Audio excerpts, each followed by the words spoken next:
Most people think the danger in a mission is bullets, bombs, or the kind of enemy you can see. That is what we expected that night. We were told it would be a quick snatch and grab in the Nevada desert. A sensitive recovery. No flags. No questions. In and out. What nobody said out loud was what we all felt from the first second. This was not a normal job. The orders were too quiet. The route was too empty. The gear list was too specific. And the air, even inside the helicopter, felt like the world was holding its breath. I had spent years doing work that never showed up in any report. I knew what it felt like when something was being kept from you on purpose. This felt like that, but deeper. Like even the people giving the order were scared of the words they would have to use if they explained it straight. We staged from a place that did not have a name. It was the kind of strip you only see on old maps, a flat patch of desert with a single low building, a fuel tank and lights that could go dark in one switch. We arrived in small groups so nobody looked like a unit moving together. No patches, no unit markings, no personal phones, no paper. Everything that could track you stayed behind. The instructions were simple. Show up, keep your mouth shut, get on the bird. The team was small, the kind of size you use when you want speed and control, not the kind you use when you expect a fight. That should have been a clue. We carried weapons, of course, but the load was lighter than usual. More restraint tools than extra mags, more medical than breaching, more light discipline than firepower. We had a small kit I had never seen issued for anything else. Gloves sealed in sterile packs, plastic evidence bags, a hard case with foam cutouts like somebody expected we were going to bring back something that could break if you handled it wrong. The flight was low and quiet. We avoided towns, highways, anything with eyes. The desert below looked like a dark ocean. When the pilot dipped into the terrain, it felt like the ground was rising to meet us. Nobody talked. On a normal run, people make small jokes, check each other's gear, keep the nerves loose. This time it was just breathing, straps creaking, and the sound of the rotors beating the air into submission. We landed far from the objective. That part made sense. Noise control. We moved on foot, using night vision and the dead space between ridges. The desert at night can be colder than people think. The wind slides over rock like it is looking for somewhere to hide. Every step crunches. Every brush of gear against fabric sounds louder than it should. We moved slow because there was no reason to hurry. The schedule had already been decided by someone else. The objective was marked by coordinates only. No name, no explanation. We came over a shallow rise and saw a set of lights in the distance, low to the ground, spaced too evenly to be vehicle headlights. Then we saw a shape, half buried in the sand, reflecting our infrared like a dull coin. It was not a plane. It was not a drone. It was not any aircraft silhouette I recognized. It looked like somebody took a smooth oval and pressed it into the earth. Around it, the ground was disturbed like it had fallen hard and skidded. There were no flames, no smoke, no debris field. That was wrong. A crash leaves scars. This looked clean, like the desert had been cut and then stitched back together. We stopped at the edge of our overwatch line and observed. That is what we always do first. The first rule is do not be seen until you know what you are looking at. Through optics, we saw a small opening on the side of the object. Not a hatch like a plane, more like a seam that had separated. And near it there was movement. At first my brain tried to make it human. The posture was upright. The arms were where arms should be. The legs moved with steps, but the proportions were off, in a way you cannot explain without sounding like you are making it up. The head was too large, the torso too narrow, the limbs too long. It moved slowly as if it was injured, or as if it was careful with its own body. It was not wearing clothes the way we understand clothes. There was no fabric, no straps, no visible gear. Its surface looked like skin, but also not skin. Under night vision, it absorbed light more than it reflected it. It made a silhouette that did not match the sand around it. The call came over comms, short and flat. Confirm, secure, contain. No engagement unless necessary. That was it. No further words. Like whoever was on the other end could not risk saying too much into a radio. We moved as a unit using the same approach we would use on a human target. One element closed from the left, one from the right, one stayed high to cover. We took our time. We watched for traps, for guards, for anything that would turn this into an ambush. There was nothing. Just that object in the sand and that lone figure moving near it. When we closed to within range, the figure turned its head in our direction before any of us moved into direct line of sight. That is the detail that sticks with me. It knew we were there, not because it heard us. The wind was loud. Our steps were soft. It turned as if it had been waiting. We moved in anyway. We did not shout commands. We did not do the usual. The mission was not that kind. We came in fast, silent, and precise, restraint tools out, hands ready. The goal was control, not dominance. The figure didn't run. It didn't fight. It didn't make any sound that carried across the air. It raised its hands slowly, palms outward. That gesture was the most human thing it did. Up close, the details got worse, not better. The eyes were large and dark, not glossy like goggles, but reflective like polished stone. No white, no clear pupil. The mouth was small. The nose was minimal.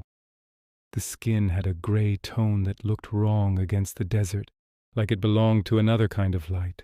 It smelled faintly metallic like cold tools. One operator moved in behind it with a restraint loop. Another covered its hands.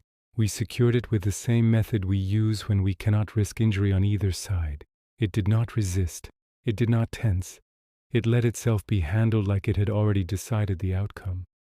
As soon as it was restrained, the figure looked directly at me. I cannot explain why I felt like it was looking at me specifically. We were all there. We were all moving. But the gaze fixed and held. And inside my head, not in my ears, not through a radio, there was a sense of words, clear, calm, and in perfect English. It was not a voice in the way a person speaks. There was no sound. It was a thought placed into my mind with the shape of language. It said that it understood. It said there was no need for violence. It said we were afraid, and it did not blame us for that. Nobody else reacted. Nobody flinched. So I kept my face still and did what I always did. I kept moving. We bagged the hands with sterile covers. We wrapped the head with a light hood, not to punish, but to reduce stimulus. We guided it to the ground, onto a litter. We secured it with straps. It was lighter than a human adult, but the body weight distribution felt odd, as if its bones did not match ours. Then the second thing happened, the thing that made this feel less like a recovery and more like a test. The craft in the sand, the smooth oval, made a low vibration that you could feel through your boots. Not a sound, more like pressure. The seam that had opened earlier began to close. It was slow, smooth, and silent, like it was healing. We had been told to recover anything at the site. Now the site was trying to erase itself. We moved fast. We marked the area with infrared strobes. We placed charges where we would normally cut into a hull. The charges did nothing. The surface did not scorch. It did not dent. It did not crack. It just sat there, like the desert could not touch it, and we could not touch it either. We had one job: bring back the asset. The asset was now on the litter. So we executed the extraction. We moved out with the same discipline you use when you know somebody is watching but you do not know from where. The helicopter came in low and hot. The pilot did not ask questions. The crew did not talk. We loaded the litter into a hard-sided transport module that had been staged inside the bird. It had straps and seals like a medical isolation system. We locked it down. We strapped ourselves in. And we lifted off into the night. On the way back, the thought voice came again. It was calm. It did not feel angry. It felt tired. It said we were not the first to do this. It said it had been taken before. It said it had been held for a long time in places with no windows. It said it was not here to fight us. It said it was here because we were reaching a point of decision, and time was short. I stared at the floor, pretending nothing was happening. I told myself it was stress, lack of sleep, the mind trying to make patterns out of fear. But the words were too clean, too coherent, too unlike the noise of panic. It said something else, and this is the part that changed everything for me. It said it knew about our God. It said it knew about the one we claimed to follow and the one we ignored in practice. It said we had been given guidance, and we were acting like we had never heard it. It said we were building a world where we would not be able to recognize goodness, even if it stood in front of us again. I did not answer.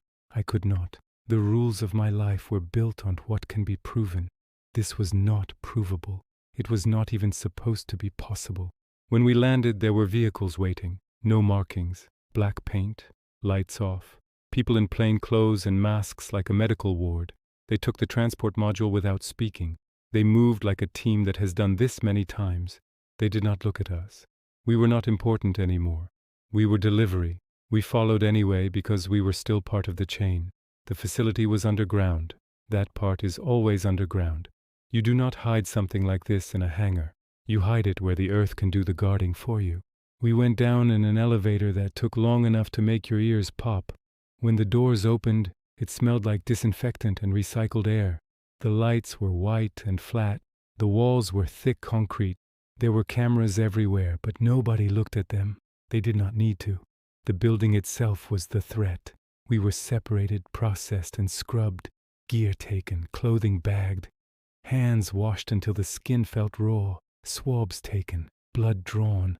Not for our safety, for containment. Then we were brought into a room with a one-way window. On the other side was the same figure, no longer on the litter. Sitting upright, restraints off, hands on a simple table. It looked uninjured. It looked calm, like it had never been on the sand at all. That is when I understood the difference between capturing something and being allowed to bring it in. It had not been helpless, it had been cooperative. They kept us on site.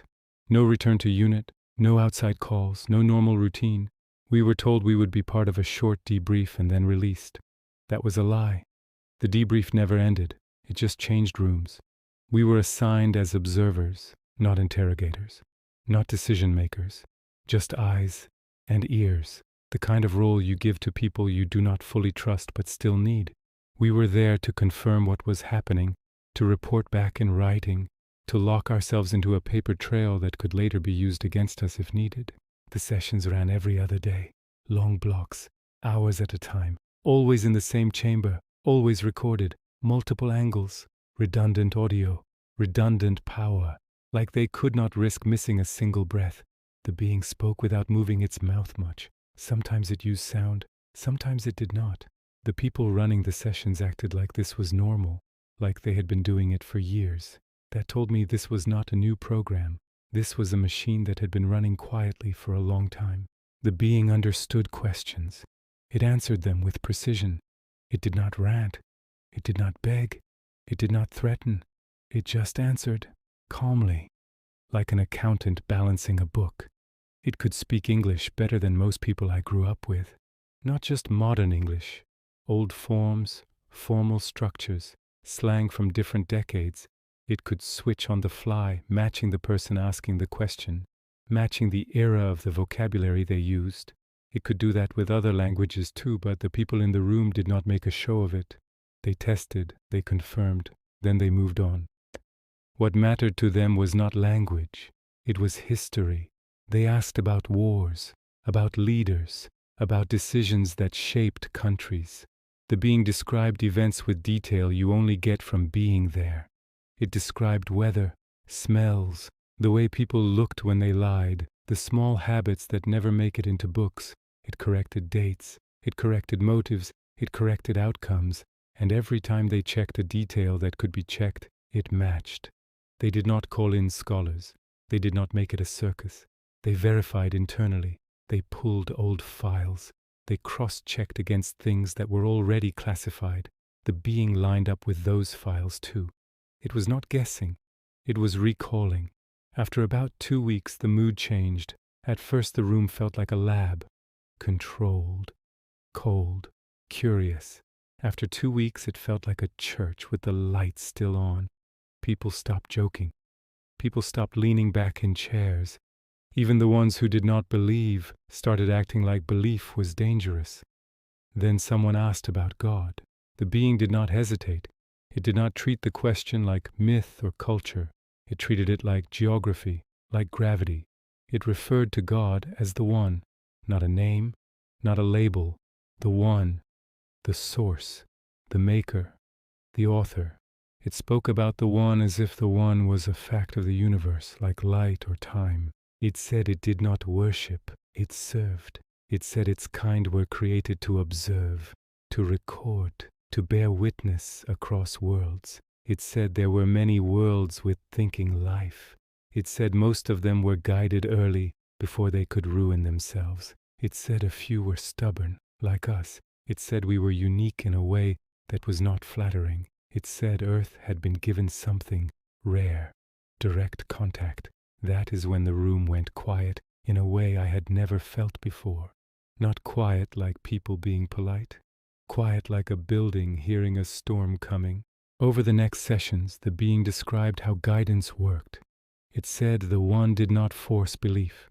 It said the One offered patterns, principles, ways to live that led away from collapse and toward growth.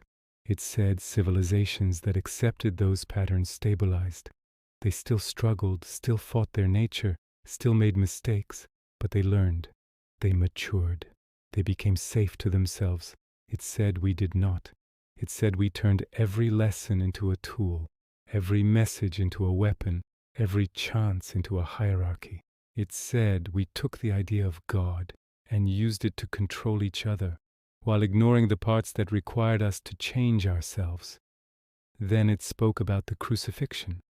I had grown up around religion the way most people do. Holidays, old relatives. Some talk about good and evil when things got hard. I was not a believer. Work will do that to you. You see the worst of people and you start to doubt that goodness has any backing beyond luck and effort. But the being described the crucifixion like a witness giving a statement. It described the hill, the morning air, the crowd noise, the smell, the insects, the sweat, the blood, the slow mechanics of a body hanging for hours, the way men die in public when nobody stops it. It described how nails were placed, how lungs fail, how the mind fades and returns in cycles of pain. It did not soften it, it did not turn it into a symbol.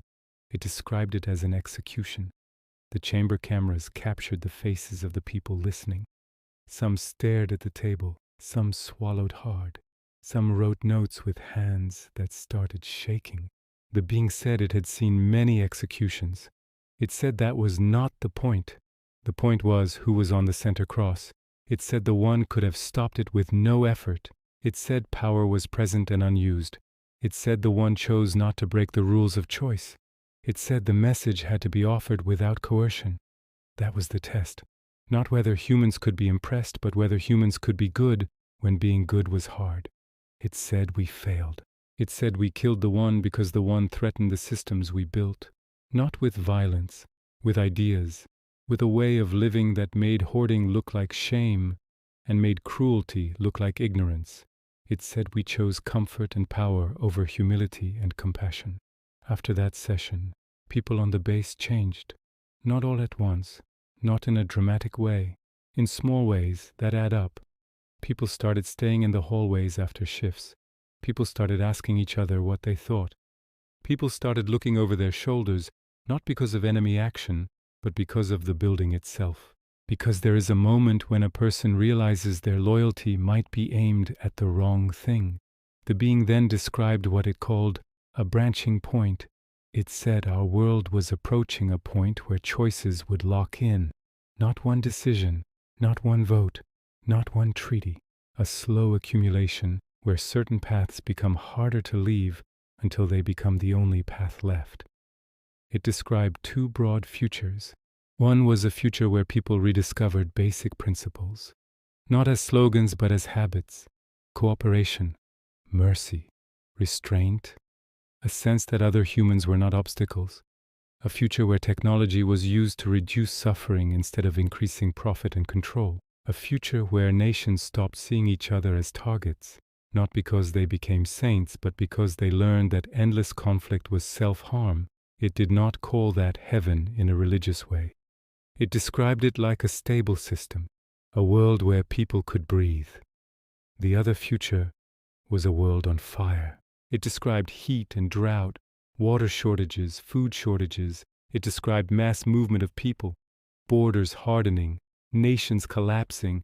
It described wars over resources. It described desperation breaking old rules.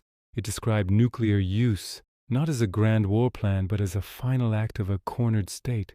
It described technology turning inward, cameras everywhere, systems watching everyone, automated enforcement, people living under constant measurement. It described a world where a small class insulated themselves and the rest fought for survival in a broken environment. It did not describe it with drama. It described it like a forecast. The people running the sessions kept their faces neutral, but you could feel the tension build each day. The program had rules, secrecy, containment, compartmentalization, and now it had a problem. Information like this does not stay in a box. Not when dozens of people are hearing it. Not when the human mind wants meaning more than it wants procedure. Some people dismissed it. They said it was manipulation. They said it was a psychological weapon. They said the being had studied us and learned what words would fracture us. But others could not shake it. Not after the historical accuracy. Not after the details that matched other classified files. Not after the calm confidence of the testimony. For the first time in my career, I watched professionals start to act like ordinary people, like they were scared and hopeful at the same time, like they wanted to believe something bigger existed, but also feared what that would demand of them. Security tightened, more checks, more monitoring, more rotations, fewer people allowed to stay long. That was a sign, too. Command knew belief was spreading. Belief is harder to control than anger. Then the cracks turned into events. A few personnel tried to push the information upward, the safe way, through channels, reports, oversight. The building swallowed those attempts like it swallowed everything. Clearances suspended, people reassigned, quiet warnings, quiet threats. One person tried to move audio out on a small drive hidden in gear. The scanners caught it. That person vanished from the base population, not literally in front of us, but in the way the system erases someone. No mention, no bunk, no name on a roster, like a stain wiped clean. A chaplain tried to argue that spiritual matters required spiritual counsel. That was shut down too, not with debate, with evaluation, with career destruction. The system did not care what the truth was. It cared whether control was maintained. At night, people gathered in quiet corners and talked, not loud, not dramatic, just low voices and tired faces. They asked a question that kept looping like a stuck record. If this is true, and we bury it, what does that make us? I did not have an answer. I was there as a professional, an observer, a function, but I started to feel the weight of it in my chest like a bruise, because if the being was right, then secrecy was not neutral, silence was not passive, silence was a choice. And that choice leaned toward the worse future. By the 6th week, the base felt like two bases layered on top of each other. The official one ran on schedules and badges and cameras. The unofficial one ran on glances, rumors, and the quiet sense that something was coming. The people who believed did not all become the same kind of believer. Some became calmer, like the story gave them structure. Others became agitated, like they could not sleep inside their own skin. Some became angry at the system. Others became angry at themselves for never living the way they claimed they should.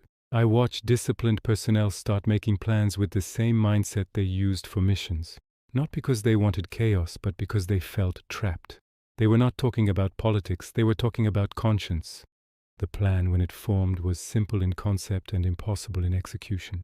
Take control of the interrogation records. Get them out. Make it public enough that it could not be stuffed back into a safe. It did not start as violence. It started as a belief that enough people, acting at once, could force the truth into daylight. But the system was built for control. It was built to stop exactly that. When the move happened, it happened fast. A night shift, a time when the base was leaner, a moment when routine made people complacent. A group seized key corridors and sealed doors. They took the communications hub. They took access to the chamber level. They armed themselves from controlled storage. They did not shoot anyone at first. They tried to win through position and leverage. The base went into lockdown.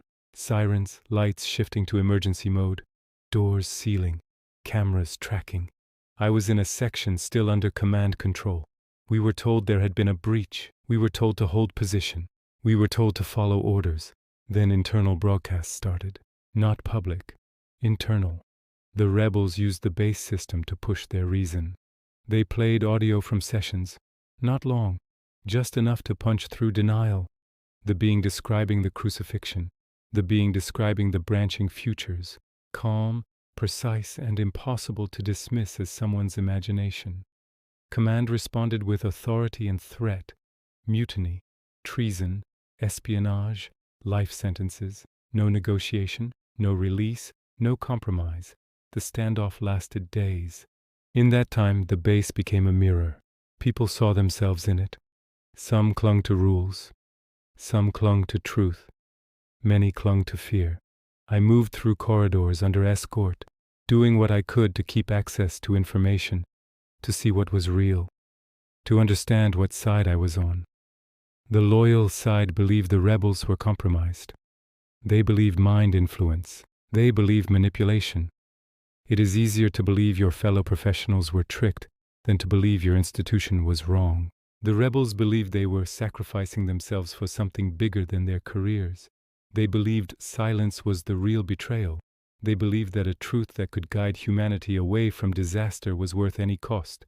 I was trapped between those beliefs. I had spent my life enforcing rules, not because I loved rules, but because rules keep people alive.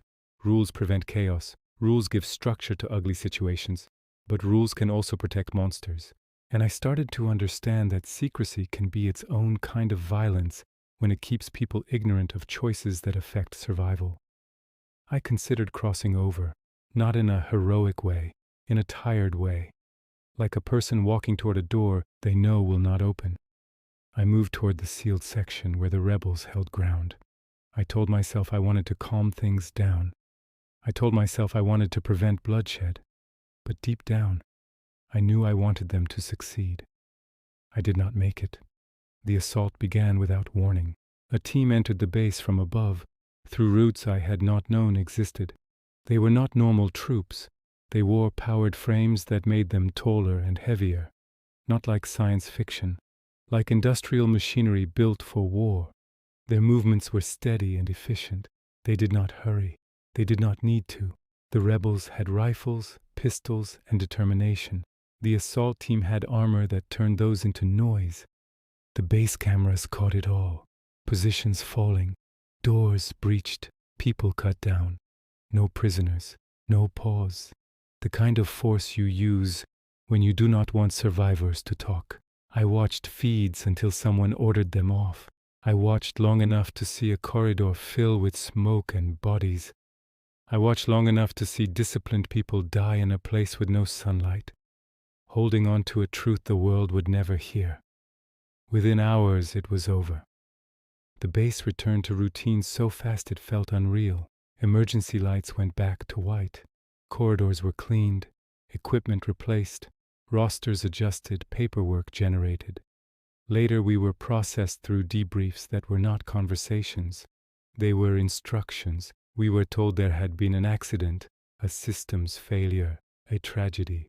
We were told how many died. We were told the narrative. We were told what would happen to us if we deviated from that narrative. We signed. We swore. We left. The being was moved, not just to another room, to another level of secrecy, a deeper hole. The people who tried to force truth into daylight were erased. Families got folded flags and a story that kept the institution clean. I went back to my life with a new kind of damage, because I had seen something I could not unsee. I had watched people die for truth while I stood in the hallway of survival. Years passed. The world kept moving. Heat records broke. Storms got worse. Tension rose between countries. People grew angrier and more divided. Technology got sharper. Surveillance became normal. The future began to look more like the bad path than the good one. And I said nothing. Not because I forgot, because I was afraid of a machine I had seen work, because I knew what happens when you push against it alone. The being's calm certainty stayed with me. The idea that choice was the point, that the One would not intervene to save us from ourselves, that the future was not fate but accumulation. I lived with the knowledge that silence is an action. Eventually I understood the simplest truth of all. We did capture something in the Nevada desert, but the real capture happened afterward. The system captured the story. The system captured the witnesses. The system captured the possibility that humanity could have heard a warning and chosen better. And I let it. That is the part that is hardest to carry, because the being did not tell us anything complicated. It did not give equations. It did not offer magic. It offered the oldest lesson humans have ever been given. Treat each other like human beings. Choose restraint over greed. Choose mercy over pride. Choose wisdom over power. We have heard it before. We just keep acting like we have not. And if the being was right, the branching point is not some dramatic day in the future. It is every day. It is every small choice that either strengthens a decent world or strengthens a cruel one. That is the truth about God we found in the Nevada desert, not proof meant to win arguments, a warning meant to change behavior. And the worst part is how believable the warning feels when you look at the world now. I do not tell this story to sound important. I tell it because I am tired of carrying it alone. If there is still time to choose the better path, then silence is not neutral anymore. It is a vote for the worse future. There were small details that made it feel real in a way stories never do. The kind of detail you do not invent because it is too boring to be useful in a lie. The paperwork was one of them. Every movement of the asset had a form. Every door opened had a log. Every camera clip had a chain of custody. The system treated the being like an object that could be misplaced. That is how serious people handle impossible things. They do not get dramatic, they get procedural. Another detail was how the base handled fear. They did not tell people not to be afraid. They told people fear was unprofessional. They treated fear like a policy violation. That works for a while. Then it fails, because fear does not care about policy. The medical screening after the capture was not just for contamination, it was also to measure us. Stress markers, sleep deprivation, heart rates. They wanted to know who was cracking. They wanted to know who might talk later. They wanted to know who might be turned not by the being but by their own conscience. The food in the base was plain. That sounds irrelevant, but it matters. When a place wants to keep people stable, it controls small comforts. No alcohol, no extra sugar, no caffeine outside approved hours. Even the coffee was weak. They did not want people keyed up. They wanted people sedated by routine. The sleeping quarters were clean, but not comfortable. Enough to keep you functional. Not enough to make you feel at home. Because the more at home you feel, the more you start thinking you live there. And if you live there, you start forming attachments.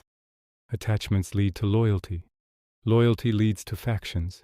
They wanted you isolated, even in a crowd. The being itself never asked to leave. That part haunted me. It did not plead. It did not bargain. It did not try to convince anyone it was a prisoner. It acted like imprisonment was a condition it already understood. Like this was a known human pattern. We cage what we do not understand. We call it security. We call it safety. We call it national interest. But it is still a cage. Sometimes during sessions it would pause before answering as if it was choosing how to fit an idea into our limited language. That pause was not confusion. It felt like restraint, like it could flood the room with concepts we could not handle, but it did not, because doing that would not help. It did not talk about politics. It did not tell us which country to support or which leader was good or bad. It treated those things like weather, temporary and noisy. It kept coming back to the same few principles. If you care for the weak, your society stabilizes. If you exploit the weak, your society breaks. If you treat truth as a tool, truth becomes a weapon. If you treat truth as a responsibility, truth becomes a foundation. The people running the program did not like that. They wanted leverage. They wanted advantage. They wanted methods to control rivals. The being did not give them that. It gave them a mirror. Mirrors make powerful people angry. I also noticed something else. The people with the highest authority in the base avoided the chamber. They watched clips. They read summaries. They stayed out of direct exposure. That told me they knew the risk. Not a biological risk, a moral one. If you hear it directly, you cannot pretend you did not. After the rebellion, the base response was not grief. It was maintenance. They treated the dead like a spill. Cleanup, containment, continuity. The staff who did not die were given longer shifts to cover the gaps. Work filled the silence. That is another way institutions keep people from thinking. Keep them busy. Keep them tired. Keep them moving. I left with no souvenirs, no proof, nothing physical. They made sure of that. But they missed one thing. They could not erase the memory of how calm the being was when it talked about God. Not calm like a preacher. Calm like someone stating an obvious fact. That calm made me consider something I never wanted to consider. What if belief is not about comfort? What if belief is a test of whether you will change when change costs you something? What if the point is not to agree with a doctrine, but to align your actions with the basic guidance that prevents collapse? If that is true, then the story is not about aliens at all. It is about us, about how we treat each other when nobody is forcing us to be decent, about whether we can build systems that reward restraint instead of greed, about whether we can stop turning everything, even faith, into a hierarchy. Sometimes I think about the rebels.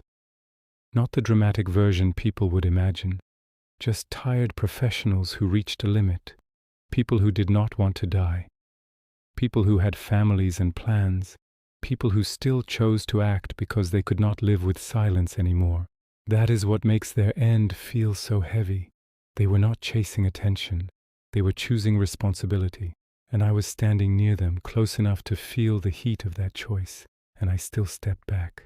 When I look at the world now, I see a lot of people stepping back, not because they are evil, because they are tired, because they feel powerless, because the system is big and their life is small. That is how the worse future wins, not through grand villainy, through millions of small surrenders. The being's warning did not require belief in an alien, it required belief in consequence. If you keep building a world based on fear and extraction, you get fear and extraction back. If you build a world based on care and restraint, you get stability. That is not magic. That is cause and effect. The reason the story hit so hard inside a classified facility is because everyone there understood cause and effect. We all knew what happens when you escalate. We all knew what happens when you crush dissent with force. We all knew what happens when you deny reality until reality forces a correction. We had spent careers managing risk, and then we heard the biggest risk of all described in plain language, and we watched the institution respond the way institutions always respond. With control. Control is not the same as wisdom. That is the last lesson I took from the Nevada desert. Not that an alien exists, but that if God exists, then God will not save us from our own habits. We save each other, or we do not. After the first few sessions, the base tried to make the impossible feel ordinary. That is how people survive underground. You normalize what should not be normal. We had a strict routine. Wake under artificial light. Brief in a small room with no windows. Eat bland food. Move through corridors with cameras and badge readers. Sit behind glass and listen. Write notes. Hand notes to someone who never gave their name. Return to quarters. Sleep in short blocks because the air system hummed and the mind would not settle. Repeat. The security checks became part of the rhythm. Step into a scanning frame. Hold still. Let the machine read your body like you were baggage. Turn pockets out. Submit your notebook pages for copying. Every scrap of paper counted, every pen counted, even the staples were tracked. If you lost something, the place locked down until it was found. That kind of control does not exist unless the people running it are terrified of information escaping. Sometimes they ran drills, power loss drills, fire drills, containment drills, the kind of drills you run when you are more afraid of a breach than you are of dying. The doors would slam shut, the lights would shift to emergency red, air vents would click as valves changed. For a few minutes everyone would hold their breath as if the building itself was deciding whether to keep breathing. During those drills I watched the staff's faces. Nobody joked, nobody rolled their eyes. People moved fast and precise. That told me they had seen something go wrong before. I also noticed the small things they used to keep people calm. They played low white noise in some corridors, not music, just noise, like they did not want silence because silence gives the mind space to think. They kept the temperature cool so people stayed alert, but slightly uncomfortable. They kept the lighting constant so days did not feel like days. Time got slippery. That is another way you reduce resistance. If you cannot feel time pass, you do not feel how trapped you are. Even our gear was controlled. No personal items, no photos, no charms. Nothing that reminds you of your real life above ground. The message was simple. This place is your world until we decide it is not. Most of the time, the being was still. It sat. It listened. It answered. It conserved motion, like motion had a cost. That kept people calm. Stillness reads as compliance. Then there was one session where an alarm sounded in the corridor outside the chamber. Not a loud alarm, a short tone, the kind that means a sensor tripped. The staff froze for a second. The guards shifted their weight. In that second, the being moved. It turned its head and looked toward the door so quickly it did not seem to turn. It seemed to be facing a new direction without traveling through the movement in between. That was the only time I saw it do something that made my stomach drop. Because it showed that what we were seeing in the chamber was not its limit. It was its choice. Nobody reacted outwardly. They kept control. The session continued. But after that, the guards stood a little farther back. The people asking questions stopped leaning in. The room learned a lesson without anyone saying it. I kept thinking about the thought voice I felt during the capture. I kept wondering if it was real or if my mind had created it. I did not mention it. In a place like that, you do not volunteer that your mind is doing strange things. That is how you get pulled out and labeled unstable. But there were signs other people were experiencing something too. I saw a guard blink hard and rub his temple after the being looked at him for a long moment. I saw an analyst leave a session pale and sweating like they had just run a mile. I saw people in the mess hall stare at their food, not eating, as if they were hearing thoughts that did not belong to them. No one spoke about it openly. That is how you know it is real enough to scare them. People speak about nonsense all the time. People stay silent about the thing that could ruin them. Sometimes I wondered if the being was doing it on purpose. Sometimes I wondered if it was just a side effect of being what it was. Either way, it meant the program was not only about information, it was about influence. That terrified the command more than any theological claim. I can say this honestly. Most of us could have lived with the fact that an alien existed. The government hides weapons, drones, satellites, operations. A non-human asset fits that pattern. It would have been a massive secret, but it would have been the same kind of secret. What broke people was the idea that God was not just a matter of faith. The being did not treat God like a cultural story. It treated God like a known presence, like a force with intent. It described that intent in a way that made it feel practical, not about rituals, not about identity, about outcomes, about whether a civilization learns to control its selfishness before its tools become too strong. That is what made it feel dangerous, because it suggested that our biggest threat was not an enemy nation. It was our own habits multiplied by modern power. In that sense, the being's warning felt like a briefing you would get before a high-risk mission. Not emotional, not poetic, just clear. We were told that we were nearing a point where small bad choices would cascade, where systems would break faster than they could be repaired, where leaders would respond to fear with control and violence, which would create more fear, which would justify more control. A loop. That loop is easy to describe. It is hard to stop once it starts. That is why the two futures idea landed. Not because it sounded mystical, because it sounded like risk assessment. If you reduce suffering, you reduce instability. If you increase suffering, you increase instability. If you treat people as disposable, they behave like they have nothing to lose. If you build a fair system, people invest in it. Those are simple truths. The being just put them in the frame of God's intention. I saw the program managers try to translate everything into advantage. They wanted to ask which future was most likely and how to push rivals into the worse one. They wanted to know if other nations were being watched too. They wanted to know if the being could identify weaknesses in enemies. They treated a moral warning like a strategic resource. That reaction alone made the being's claim about humanity feel true. Because the first thing we did with something sacred was try to monetize it and weaponize it. Around week 5, they began pulling people out early, not because the work was done, because exposure was becoming a liability.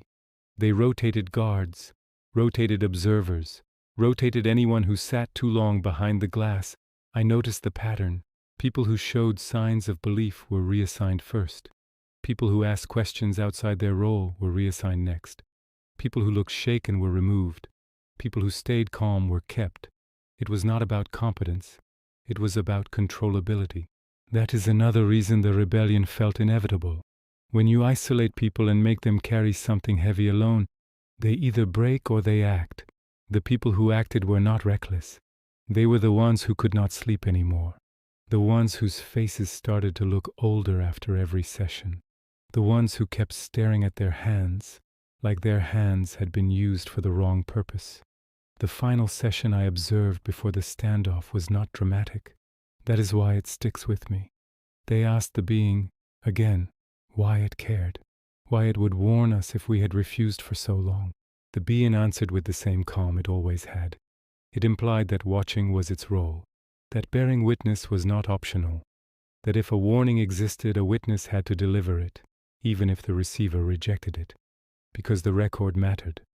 That concept got under my skin. A witness is not a hero.